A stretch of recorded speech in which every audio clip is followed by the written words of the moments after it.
penularan HIV pada anak itu terbanyak itu adalah melalui transmisi secara vertikal. Jadi dari ibunya yang hamil dia, kemudian menularkan pada saat di dalam kandungan ya, atau intrauterin, bisa juga pada saat persalinan, atau pada saat proses menyusui. Kira-kira kalau misalnya seorang ibu sudah menderita HIV yang mungkin didapat dengan berbagai cara, kemudian gimana caranya supaya tidak bisa menularkan ke bayinya? Bisa dicegah nggak, Dok?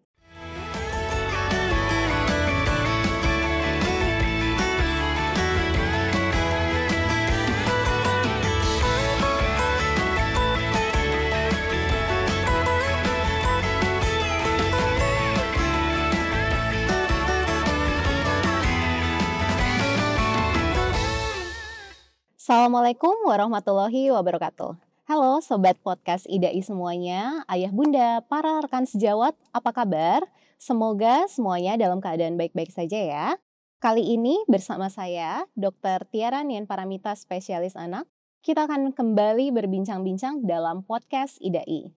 Nah, topik kita pada hari ini sangat menarik, yaitu mengenai pencegahan penularan HIV dari ibu ke anak.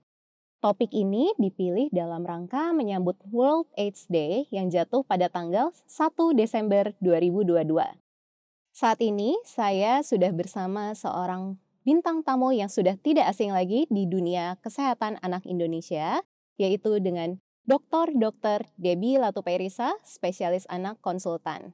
Selamat datang Dok di Day Podcast. Ya, terima kasih untuk Dokter Tiara yang telah mengundang saya di dalam podcast IDAI ini ya. Salam jumpa kembali dengan sahabat podcast IDAI. Iya. Ya. Gimana kabarnya dokter? Baik, makasih. Alhamdulillah, semoga selalu sehat ya dok ya. Ya. Ya, jadi Dokter Debbie ini lulus dokter umum, dokter spesialis anak, dan pendidikan doktor S3 dari Fakultas Kedokteran Universitas Indonesia. Dan saat ini beliau bertugas sebagai dokter spesialis anak konsultan penyakit tropik dan infeksi di RSUP Fatmawati sejak tahun 2004 hingga saat ini. Nah, dokter, mungkin sebelum kita mengobrol mengenai bagaimana cara agar HIV tidak menular dari ibu dan anak, pertama-tama kita ngobrol dulu ya dok mengenai apa sih sebenarnya HIV AIDS. Apa sih dok HIV dan apa itu AIDS dok? Apakah ada perbedaannya atau sama aja dok? Ya, terima kasih. Untuk HIV sendiri itu adalah suatu virus ya, virus yang bisa masuk ke tubuh seseorang dan dia diam di situ ya, maksudnya diam. Tetapi kalau dia sudah menimbulkan gejala pada tubuhnya ya, gejala-gejala penyakit atau misalnya dia menimbulkan diare, dia menimbulkan radang paru, jadi suatu kumpulan gejala, maka dia dinamakan AIDS atau acquired immunodeficiency virus syndrome, acquired immunodeficiency syndrome yang merupakan kumpulan gejala daripada infeksi virus HIV itu gitu. Baik dok, jadi HIV itu virusnya ya dok ya, Iya. sementara AIDS adalah gejalanya. Ya, Baik, jadi kalau dokter. gejalanya dia sudah mulai banyak atau berat ya, maka dia masuk di dalam AIDS. Baik dok. Nah dok, bagaimana sih seorang anak itu bisa ketularan HIV itu sebenarnya dapatnya dari mana dok? Biasanya cara penularannya. Oke. Ya, jadi penularan HIV pada anak itu terbanyak itu adalah melalui transmisi secara vertikal. Jadi dari ibunya yang hamil dia, kemudian menularkan bisa pada saat di dalam kandungan ya, atau intrauterin, bisa juga pada saat persalinan atau pada saat proses menyusui. Ya, dan itu merupakan penularan yang terbesar. Jadi sekitar 90% itu penularannya adalah terjadi secara vertikal. Jadi kita bilang itu dari ibu ke bayinya. Tetapi juga ada sekitar 10% bisa terjadi penularan akibat perilaku. Ya, jadi itu biasanya pada anak-anak yang sudah mulai remaja. Jadi mereka mungkin mendapatkannya dari kebiasaan-kebiasaan buruk, yaitu menggunakan narkoba, suntik, atau melakukan seks sebelum menikah ya, dan tertular dari pasangannya.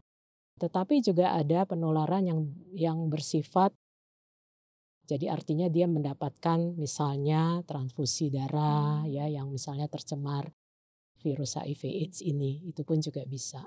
Demikian.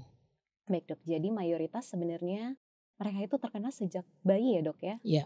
Jadi dari ibu yang hamil menderita HIV kemudian menularkan kepada bayinya. Iya. Nah itu bagaimana dok? Bisa dicegah nggak ya? Kira-kira kalau misalnya seorang ibu sudah menderita HIV yang mungkin didapat dengan berbagai cara, kemudian gimana caranya supaya tidak bisa menularkan ke bayinya? Bisa dicegah nggak dok? Ya, jadi pencegahan penularan dari ibu ke anak itu memang ada 4 pilar ya. Jadi maksudnya seorang wanita atau yang usia produktif dia sebenarnya sudah kalau dia terinfeksi maka dia sudah mulai diobati ya sebelum dia hamil. Tapi pada saat dia sudah masuk ke dalam kehamilan, jadi itu dia sudah mulai di screening misalnya ya, dia di screening. Biasanya screening yang dilakukan itu terhadap 3 penyakit yaitu terhadap terinfeksi HIV, kemudian hepatitis B dan sifilis. Nah, kalau misalnya dia reaktif terhadap pemeriksaan terhadap HIV, maka dia akan dilakukan pemberian pengobatan. Jadi itu adalah merupakan salah satu pencegahan pada saat kehamilan atau pada saat menjelang persalinan. Nah, kemudian dipilihkan persalinan yang aman. Persalinan yang aman ini tidak selalu harus dilakukan secara operasi gitu ya. Jadi artinya kalau misalnya dia sudah mendapatkan pengobatan, kemudian jumlah virusnya sudah terkendali dalam jumlah yang sangat kecil, maka dia bisa melahirkan secara spontan atau per vaginam ya. Jadi artinya dia sudah aman terhadap penularan. Kemudian yang ketiga yang berikutnya adalah ketika bayinya lahir, maka bayinya itu diberikan pertolongan persalinan tetapi juga diberikan pencegahan terhadap penularan. Jadi memberikan obat antiretrovirus atau ARV profilaksis kita bilangnya atau ARV pencegahan selama 6 minggu untuk supaya dia tidak tertular gitu. Jadi pada ibunya sendiri, kemudian pada saat persalinan dan pada saat bayinya itu yang merupakan pencegahan. Baik dokter, jadi udah dimulai pencegahannya sejak sebelum melahirkan. Ya. Bahkan sejak awal hamil harusnya semua ibu hamil di screening ya dok Ya. ya, biar mengetahui dan bisa Ya. mendapatkan pengobatan sejak dini. Ya. Nah dok, setelah bayinya lahir, kira-kira apakah boleh dok seorang bayi yang lahir dari ibu HIV positif itu menyusui bayinya?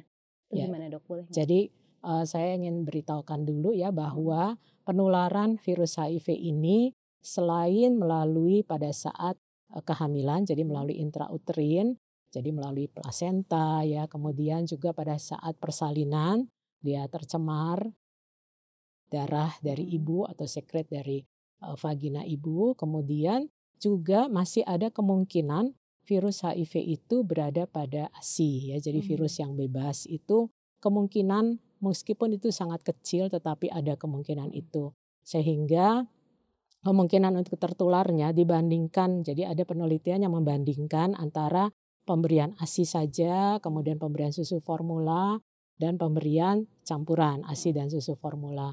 Dan ternyata bahwa pemberian ASI itu masih terdapat kemungkinan untuk terjadinya penularan. Nah, memang dikatakan bahwa pemilihan nutrisi untuk bayi adalah yang terbaik memang ASI, tetapi untuk risiko terjadinya penularan maka kita memilihkan nutrisinya adalah pemberian susu formula asal terpenuhi syarat AFAS gitu ya. Syarat AFAS itu adalah singkatan dari acceptable, ya, kemudian visible, affordable, kemudian sustainable. Jadi artinya bisa diterima ya oleh keluarga, oleh lingkungan, kemudian memang tersedia gitu ya, kemudian bisa dibeli. Jadi artinya misalnya dia tinggal di daerah yang sangat terpencil, yang di sana tidak ada susu formula gitu ya, itu mungkin agak tidak akan putus ya, maksudnya tidak tersedia. Kemudian sustainable itu artinya dia continuous, jadi jangan sampai nanti jatuhnya ke campur gitu ya, atau mix feeding kita bilang. Jadi campur antara ASI ya susu formula kemudian ASI. Nah, itu yang lebih risiko penularannya akan lebih tinggi lagi. Sehingga kalau ditanya apakah boleh menyusui, maka dikatakan bahwa menyusui itu masih kemungkinan risiko penularannya sangat tinggi. Lebih tinggi daripada tidak menyusui gitu. Jadi lebih baik tidak kalau ditanya seperti itu, karena memang masih ada risiko penularan, sehingga kita katakan bahwa nutrisi yang baik adalah kalau dia tidak menyusui asal terpenuhi syarat AFAS tadi. Jadi artinya masih bisa, tapi kita lihat bahwa tadi syarat-syarat tadinya ya bahwa dia memang tersedia, dia memang tidak putus gitu ya, dan dapat diterima gitu. Baik dok, Ya. jadi tadi menarik juga nih dok, jadi nggak boleh dicampur ya dok? Ya. Karena kadang-kadang ibu mungkin merasa ASI saya masih banyak, agak-agak sayang juga kalau misalnya dibuang, sementara mungkin atau mungkin sebaliknya yang ASINya sedikit tapi pengen, ya boleh nggak sih dicampur gitu dengan susu formula seperti itu. Jadi malah lebih baik jangan dicampur sama sekali ya dok ya? Jadi memang pemilihan nutrisi itu sudah harus persiapkan sebelum melahirkan. Jadi ya ibu itu dikonseling, diberikan penjelasan tentang kemungkinan penularan yang mungkin bisa terjadi setelah melahirkan.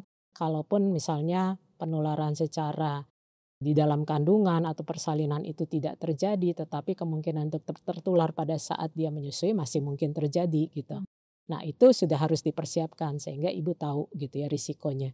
Jadi memang yang terbaik adalah kalau dia misalnya tahu dan pada saat dia sudah melahirkan, dia tahu memilih, oh ya saya akan milih susu formula saja. Jadi dia tidak akan putus gitu ya.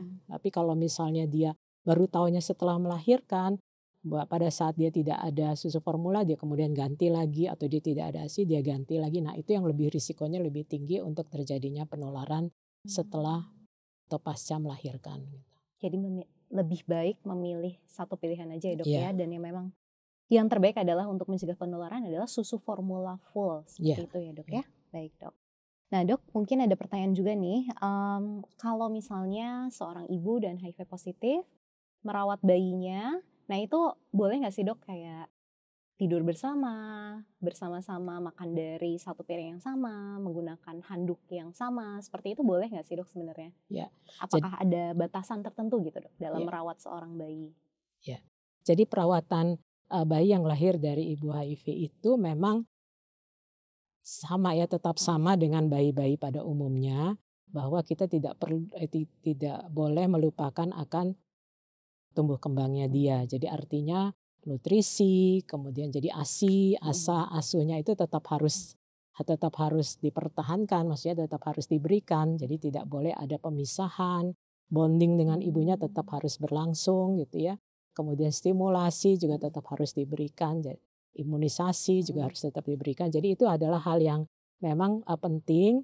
Jadi artinya tidak boleh dipisahkan, dia boleh tetap tidur bersama, dia boleh tetap ibunya boleh tetap mencium bayinya, itu nggak ada masalah gitu ya. Jadi kita tidak boleh juga membiarkan ataupun meniadakan hak bayi untuk dia boleh mendapatkan perawatan yang optimal. Berarti metode penularannya mungkin via menyusui itu ya dok ya tadi ya. Tapi kalau yang lain-lain tidak ada masalah. Jadi tidak usah takut seperti itu ya dok ya. Baik dok. Tadi menarik juga nih dok. Tadi menyinggung mengenai hak anak untuk mendapatkan perlindungan yaitu imunisasi ya dok. Sebenarnya kalau anak dengan HIV positif atau anak dengan AIDS itu apakah boleh mendapat imunisasi dokter? Ya. Jadi memang kita tahu bahwa tujuan imunisasi adalah pencegahan ya terhadap beberapa penyakit menular yang dapat dicegah dengan imunisasi, sehingga mereka pun juga boleh diberikan.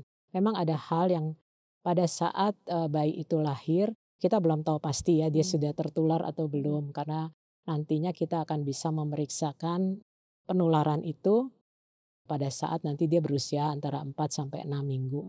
Sehingga memang ada vaksin yang kita tunda, jadi tidak kita kita stop ya, kita tunda pemberiannya, terutama adalah BCG sampai nanti kita tahu statusnya dia, apakah dia negatif atau dia positif ya tertular. Nah, tetapi harus kita ingat juga bahwa di negara kita ini angka TBC itu masih sangat tinggi ya. Negara kita kalau nggak salah nomor 2 atau nomor 3 ya di dunia. Jadi kita lihat kondisi bayinya, apakah kondisi bayinya ini sehat atau tidak. Dan kalau di wilayah tersebut tidak tersedia pemeriksaan virus ya kan untuk mengetahui baik itu tertular atau tidak, kita memang melakukan pemeriksaan yang namanya virologi atau virusnya ya. Tidak tersedia dan kemungkinan untuk diperiksanya masih sangat lama ya. Maka kita harus mendahulukan untuk pencegahan terhadap penyakit TBC-nya. Tetapi secara umum pemberian imunisasi itu harus diberikan kepada setiap anak yang terpapar virus HIV dari ibunya pada saat lahir ya. Jadi tidak ada batasan atau tidak ada penundaan, jadi tetap diberikan sesuai usianya dan sesuai jadwalnya. Baik dok, jadi pada dasarnya sebenarnya imunisasi tetap diberikan ya dok ya. Iya. Baik, cuma mungkin ada beberapa imunisasi yang harus diperhatikan dulu ya dok, seperti BCG seperti itu. Baik. Tadi kan kita udah ngobrol ya dok ya mengenai nutrisi, imunisasi itu tetap penting untuk diberikan pada anak-anak yang terinfeksi, yang lahir dari ibu yang terinfeksi HIV. Nah selain nutrisi, imunisasi, apalagi dok yang sangat penting untuk memastikan tumbuh kembang anak yang lahir dari ibu dengan HIV positif ini dok? Ya, jadi kan kita lihat ya bahwa kita perlu memantau juga akan pertumbuhannya dia dan perkembangan. Jadi kita harus melihat juga pertumbuhannya itu apakah sesuai usianya untuk tumbuh kembang berat badannya, tinggi badannya, kemudian juga ukuran lingkar kepalanya ya untuk kita bisa melihat pertumbuhannya dia. Kemudian juga perkembangannya apakah sesuai usianya. Jadi bukan berarti bahwa anak-anak yang terpapar dengan HIV/AIDS itu ditunggu sampai nanti pemeriksaan labnya dia gitu ya. Tapi sesuai usianya dia tetap harus mendapatkan pemeriksaan rutin. Nah, hal lain adalah kita kan ingin tahu juga ya bayinya ini apakah sudah tertular atau tidak gitu ya. Jadi kita memang harus sedini mungkin melakukan pemeriksaan untuk memastikan apakah dia tertular. Nah, masalahnya untuk bayi di bawah usia 18 bulan kita hanya bisa melakukan pemeriksaan yang namanya virologi gitu ya. Jadi kita periksa virusnya. Nah, pemeriksaan virus ini memang tidak tersedia di setiap kota di seluruh Indonesia, hanya beberapa kota besar saja. Sehingga memang ini menjadi beberapa hambatan untuk kita tahu. Kenapa ini harus dikerjakan? Karena kita harus segera melakukan pemberian obat ketika anak itu memang hasilnya itu adalah hasilnya positif atau dia memang tertular gitu ya. Meskipun dia belum ada gejala klinisnya, belum ada gejala di badannya dia sakit apa ya. Dan kenapa ini harus kita berikan sedini mungkin karena kita mau mencegah dia untuk tidak sampai mengalami gangguan tumbuh kembang dan menekan perkembangan jumlah virusnya ya sehingga tidak akan terpakai untuk daya tahan tubuhnya itu mengalami penurunan yang akan mengakibatkan dia jadi sering sakit gitu ya. Jadi biasanya akan dilakukan pemeriksaan untuk tahu dia tertular atau enggaknya itu ya pada usia sekitar 1,5 bulan, kemudian pada usia 9 bulan ya 18 bulan tapi tergantung kondisi anaknya. Baik dokter, jadi ada pemeriksaan yang harus dijalani ya dok ya untuk memastikan apakah anak ini tidak tertular atau tidak seperti itu. Nah dok misalnya walaupun sudah dilakukan dengan upaya maksimal tapi misalnya seorang anak memang pada akhirnya tertular dok, berarti anak tersebut apakah memang harus mengonsumsi obat HIV dokter berarti ya? Nah itu ada efek sampingnya nggak sih dok sebenarnya kalau pada anak yang meminum obat HIV? Ya memang kalau dia memang sudah tertular dan hasilnya memang positif, memang kita akan berikan obat antiretroviral atau ARV. Ya memang ada hal yang merupakan efek samping dari obat-obat tersebut ya. Misalnya ada yang menyebabkan jadi anemia, ada yang menyebabkan dia jadi alergi gitu ya. Jadi itu memang akan kita pantau di dalam pemberian obat-obatan tersebut ya. Jadi artinya anak itu memang selain kita lihat respon terhadap obat tersebut, tapi kita juga melihat gejala-gejala yang timbul ya akibat pemberian obat tersebut gitu. Jadi memang ada efek sampingnya ya dok Iya. ya, tapi bisa dipantau. Jadi Iya. yang paling penting adalah harus rutin kontrol ke dokter spesialis anak terdekat. Iya. Seperti itu ya dok ya. Baik dok. Ada juga yang bertanya nih dok, beberapa orang tua, kira-kira kalau misalnya sudah harus minum obat HIV, berapa lama seorang anak itu harus minum hingga dinyatakan sembuh? Dan apakah bisa sembuh dok dari HIV ini?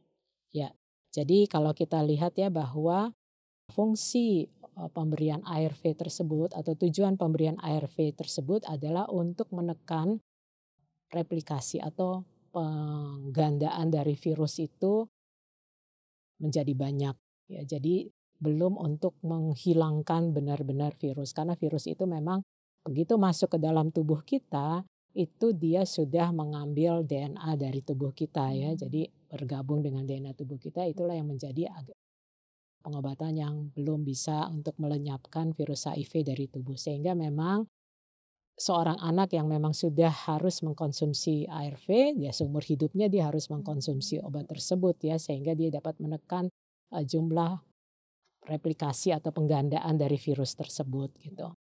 Jadi tidak boleh untuk berhenti ya, karena kalau dia berhenti maka ya tadi virus akan berkembang biak lagi, akan bertambah lebih banyak lagi. Baik dokter, jadi memang harus mau tidak mau memang harus minum seumur hidup untuk menekan replikasi virus HIV ya dok ya. Sebenarnya apakah anak dengan HIV positif itu bisa tumbuh kembangnya normal seperti anak biasa, bisa nggak sih dok? Ya, tentu saja bisa ya, asal syaratnya adalah bahwa dia minum obat teratur. Teratur di sini artinya dia sesuai jadwal ya. Jadi artinya kebanyakan kan obat-obat ARV itu diberikan setiap 12 jam atau setiap 24 jam. Sehingga ya memang dia harus waktunya tepat. Jadi tidak boleh waktunya itu lebih panjang atau menjadi lebih pendek ya. Jadi dia harus teratur minum, maka obat virus itu tidak sempat untuk dapat bereplikasi menjadi lebih banyak.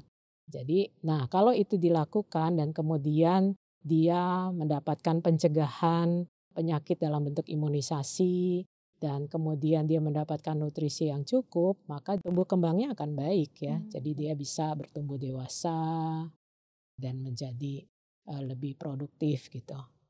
Jadi sebenarnya bisa ya dok ya, Ya. asalkan terkontrol ya. Ya. Baik dokter.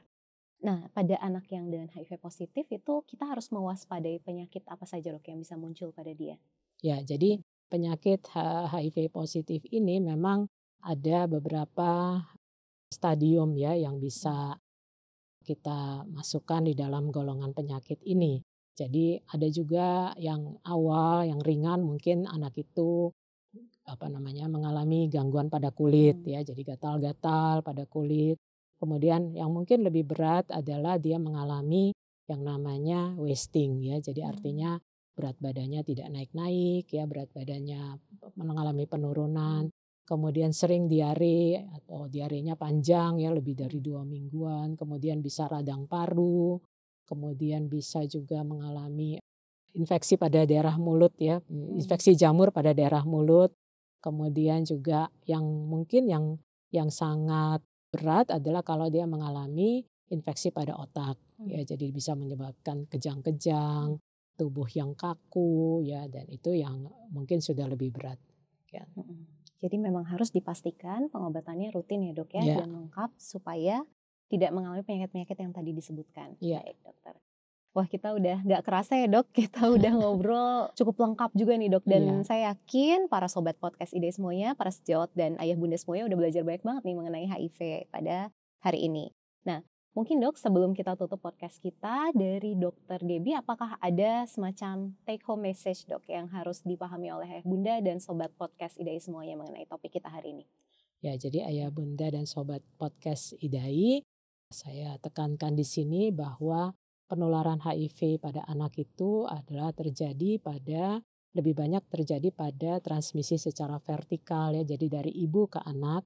Maka yang penting adalah pada ibu itu yang mengalami penularan HIV mendapatkan pengobatan yang teratur ya, jadi maksudnya minum obat yang teratur sehingga dengan demikian akan menekan jumlah virus. Dengan adanya pengobatan yang baik, maka kemungkinan untuk penularannya itu sangat kecil sekali kepada bayinya. Kita lihat pencegahan yang dilakukan pada ibu itu bisa menurunkan sampai hingga 2% dibandingkan dia tidak mengkonsumsi obat atau dia tidak tahu dia tertular atau tidak, maka kemungkinan penularannya itu bisa antara 30-40%. Jadi kita lihat ya perbedaannya sangat besar.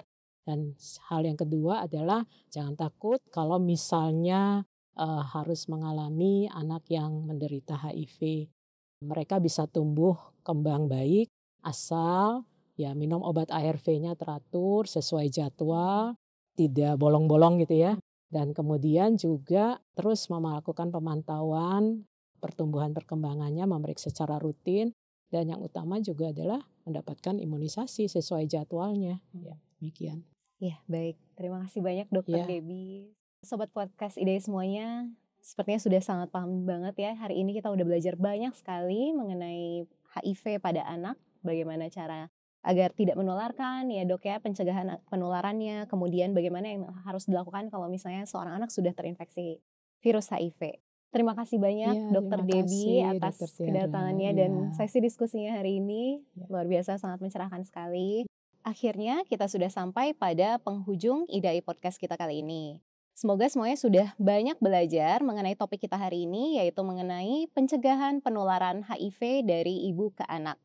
Nah, jangan lupa kepada para ayah bunda, sobat podcast IDAI semuanya untuk jangan lupa like, share, dan subscribe akun YouTube IDAI_TV. Dengarkan juga podcast kita kali ini di Spotify IDAI Podcast. Sampai jumpa pada kesempatan selanjutnya.